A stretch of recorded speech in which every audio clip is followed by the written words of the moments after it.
Le livre des Romains dit au chapitre 10, verset 17, que la foi vient de ce qu'on entend et ce qu'on entend vient de Jésus-Christ. Nous sommes très ravis de vous savoir nombreux à l'écoute de cette importante série de messages qui nous enseigne comment prier.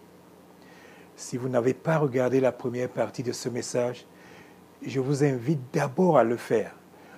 Autrement, ce sera comme si vous commencez à regarder un film au milieu. Vous n'allez pas comprendre ce qui s'est passé au préalable. Dans la première partie de ce message, nous avons étudié les fondamentaux de la prière. Nous avons vu que Jésus nous a enseigné de ne pas prier uniquement pour être vu par les gens, de demander avec foi parce que Dieu répond par rapport à notre foi, de prier Dieu seulement au nom de Jésus, Jean 14, verset 13, de mettre le royaume de Dieu en première place et le reste viendra à nous. Et Jésus nous a dit de demander. Parce que quand nous prenons le temps de demander, nous recevons toujours. Nous devons savoir que tout croyant, tout chrétien devrait avoir une vie basée sur la prière. Nous devons être prudents de toujours baser nos prières sur la parole de Dieu. En tant que chrétiens, tout ce que nous savons vient de la parole de Dieu. C'est pourquoi nous devons baser notre vie, nos prières, nos actions sur la Bible et non sur des principes religieux. C'est la raison pour laquelle je vous invite à regarder et à étudier cette série de messages sur la prière. Avec la grâce de Dieu, ces messages peuvent changer votre vie. Ceci dit, d'après la Bible, que devons-nous faire pour avoir la garantie que nos prières seront exaucées par Dieu? Quelles sont les règles à respecter pour que Dieu réponde favorablement à nos prières? Et avant de poursuivre, je tiens à préciser que tout ce que nous allons voir ici vient de la Bible, c'est-à-dire de la parole de Dieu. Ça ne vient pas de moi, ça ne vient pas d'un livre. Ce ministère chrétien base tout ce qui se dit sur la Bible. Premier point, quand nous prions, soyons spécifiques, soyons précis et prions par rapport aux promesses de Dieu. Je répète, quand nous prions, soyons spécifiques et précis. Prions par rapport aux promesses de Dieu. Soyons précis dans nos prières pour que, quand elles seront exaucées par Dieu, nous lui rendrons grâce, nous lui rendrons gloire pour cette prière précise. Ce qui signifie que nous devons savoir ce que nous voulons. Nous devons décider et nous devons savoir ce que nous allons lui demander. Ensuite, nous devons chercher dans la Bible les passages appropriés à notre requête. Nous devons chercher les passages qui correspondent à notre besoin, à notre problème. Sachez qu'il y a plus de 3000 promesses faites dans la Bible. Il y aura toujours une promesse de Dieu, un passage biblique qui correspond à notre situation actuelle. La Bible, c'est la parole vivante. La Bible, c'est la clé qui ouvre toutes les portes. Tout ce dont nous avons besoin, tout ce que nous demandons se trouve dans la Bible. Nous devons utiliser la parole de Dieu sans modération. La lire, croire en elle, la recevoir. Soyons précis quand nous prions. Sachons exactement ce que nous voulons et cherchons les passages bibliques qui correspondent à notre cas. La plupart du temps, quand nous prions, nous ne savons même pas exactement ce que nous voulons. C'est encore mieux de prier pendant 30 secondes en étant précis que de prier pendant des heures en étant vague sans savoir exactement ce que nous voulons. Ne prions pas juste pour prier. Et c'est vrai que nous pouvons avoir des prières de groupe ou encore nous pouvons avoir des prières juste pour glorifier Dieu. Non, je ne parle pas de ce genre de prière. Je parle ici de prière pour avoir des réponses venant de Dieu. Je parle ici des cas quand nous faisons une demande, une requête à Dieu. Quand nous demandons quelque chose à Dieu, il y a des règles précises à respecter. Il y a des règles à savoir et à appliquer. Nous devons nous comporter comme quelqu'un qui va dans une boutique et qui sait exactement ce dont il a besoin. Pas comme quelqu'un qui va dans une boutique et qui ne sait pas s'il doit prendre un panier ou un chariot, qui touche à tout genre de marchandises, qui revient 5 minutes plus tard et fait la même chose, passant des heures dans la boutique. Être précis, c'est de pouvoir identifier ce que la Bible dit à propos de ce que nous demandons à Dieu. La Bible dit que quand nous demandons, nous recevrons. Et pour demander, nous devons ouvrir notre bouche pour le faire. Nous devons nous exprimer pour espérer avoir une réponse. Saint Marc chapitre 11, verset 24 dit, c'est Jésus qui parle, « C'est pourquoi je vous dis, tout ce que vous demandez en priant, croyez que vous l'avez reçu, et cela vous sera accordé. » En d'autres mots, nous devons connaître les règles de la prière quand nous prions. Il existe des règles pour chaque type de prière. Nous ne pouvons pas prendre les règles d'une prière de gloire ou d'une prière de groupe et les utiliser comme les règles d'une prière où on demande quelque chose de précis à Dieu. De la même façon, nous ne pouvons pas prendre les règles du football pour les appliquer et jouer au basketball.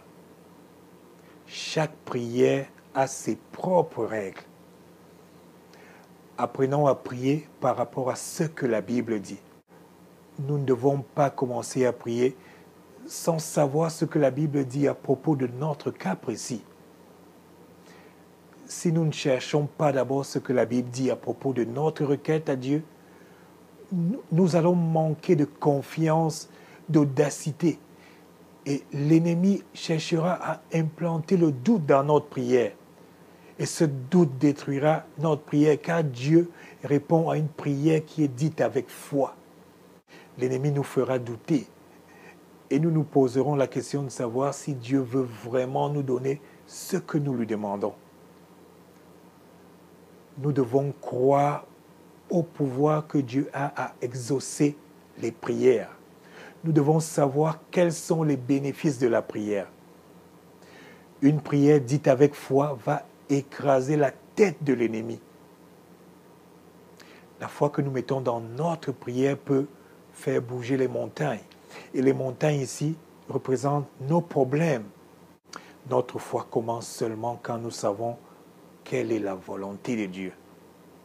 Je répète, notre foi commence vraiment quand nous savons quelle est la volonté de Dieu. Et nous savons que la volonté de Dieu, c'est la parole de Dieu. Jusqu'à ce que nous sachions quelle est la volonté de Dieu, nous n'aurons pas la foi nécessaire pour prier et avoir des résultats positifs. La foi vient de la parole de Dieu. Tant que nous ne connaissons pas la parole de Dieu, nous n'aurons pas la foi. À partir du moment que nous connaissons la parole de Dieu, nous connaissons la volonté de Dieu. Nous savons alors en ce moment que Dieu veut que nous ayons ce que nous lui demandons. Connaître la parole de Dieu, c'est connaître la volonté de Dieu.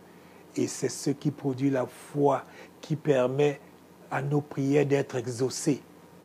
Oh, combien de fois, nous les chrétiens, nous avons demandé quelque chose à Dieu, mais au même moment, l'ennemi est venu mettre du doute dans nos esprits.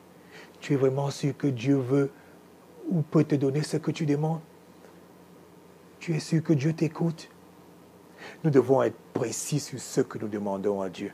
Ensuite, nous devons aller dans la Bible et chercher les passages qui correspondent à notre situation.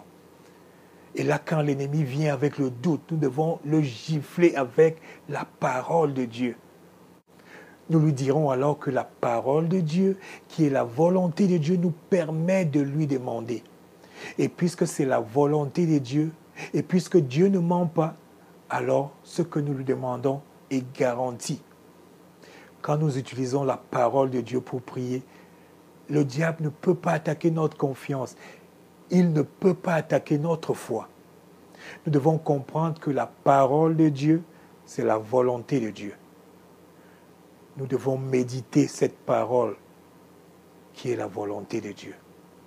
La parole de Dieu qui est aussi la volonté de Dieu doit être comme un engrais qui pousse, qui s'implante dans nos cœurs.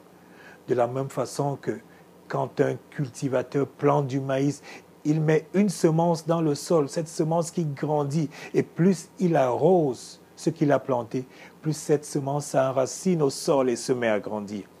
C'est exactement ce que méditer la parole de Dieu fait à l'intérieur de nous. Par exemple, quand vous êtes malade, vous demandez à Dieu de vous guérir. Vous ouvrez votre Bible et vous cherchez la parole de Dieu, qui est la volonté de Dieu. Vous trouvez donc des passages sur la guérison. Vous méditez ces passages. Et quand le docteur amène les résultats des examens et que l'ennemi vient vous chuchoter, voilà, je t'ai bien dit que c'est une maladie grave, c'est une maladie héréditaire. Ouvrez votre bouche et dites-lui non, diable. Le Dieu que je sers n'est pas un Dieu de maladie. Il m'a créé en son image. Dans Ésaïe 53, 5, il dit « Je suis guéri par ses maîtressures ». Oh, mais le docteur vient de dire que dites-lui non.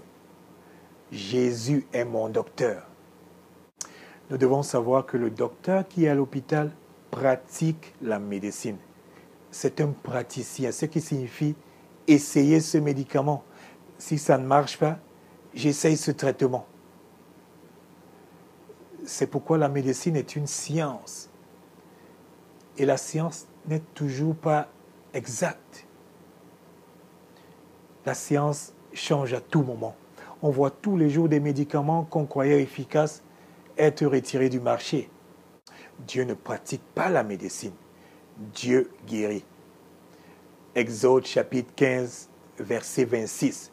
Si vraiment tu écoutes le Seigneur ton Dieu, si tu fais ce qui lui convient, si tu prêtes l'oreille à ses commandements et si tu observes toutes ses prescriptions, je ne t'infligerai aucune des maladies que j'ai infligées à l'Égypte. C'est moi le Seigneur qui te guérit. Dieu utilise le docteur qui est à l'hôpital pour nous guérir. C'est pourquoi quand nous prions pour la guérison, quand nous ne verrons toujours pas immédiatement un miracle. Mais ce que nous ne savons pas, c'est que Dieu utilise le docteur, l'infirmière. Il utilise des personnes qui ont des meilleures compétences pour nous administrer les meilleurs médicaments. Dites à l'ennemi que vous servez Jéhovah Rapha, le Dieu qui guérit de toute maladie. Exode 15, 23. Quand vous priez parce que vous avez des problèmes financiers, parce que vous n'avez pas d'emploi, vos affaires ne marchent pas, vous ouvrez votre Bible et vous cherchez des passages comme Jean chapitre 10, verset 10. Je suis venu pour que vous ayez la vie et une vie abondante. Et si l'ennemi vient vous perturber, dites-lui que vous servez Jéhovah Jireh, le Dieu qui s'occupe de tous mes besoins, le Dieu qui me donne ce dont j'ai besoin. Genèse 22, 14. Le Dieu qui ne m'abandonnera jamais. Hébreux 13, 5.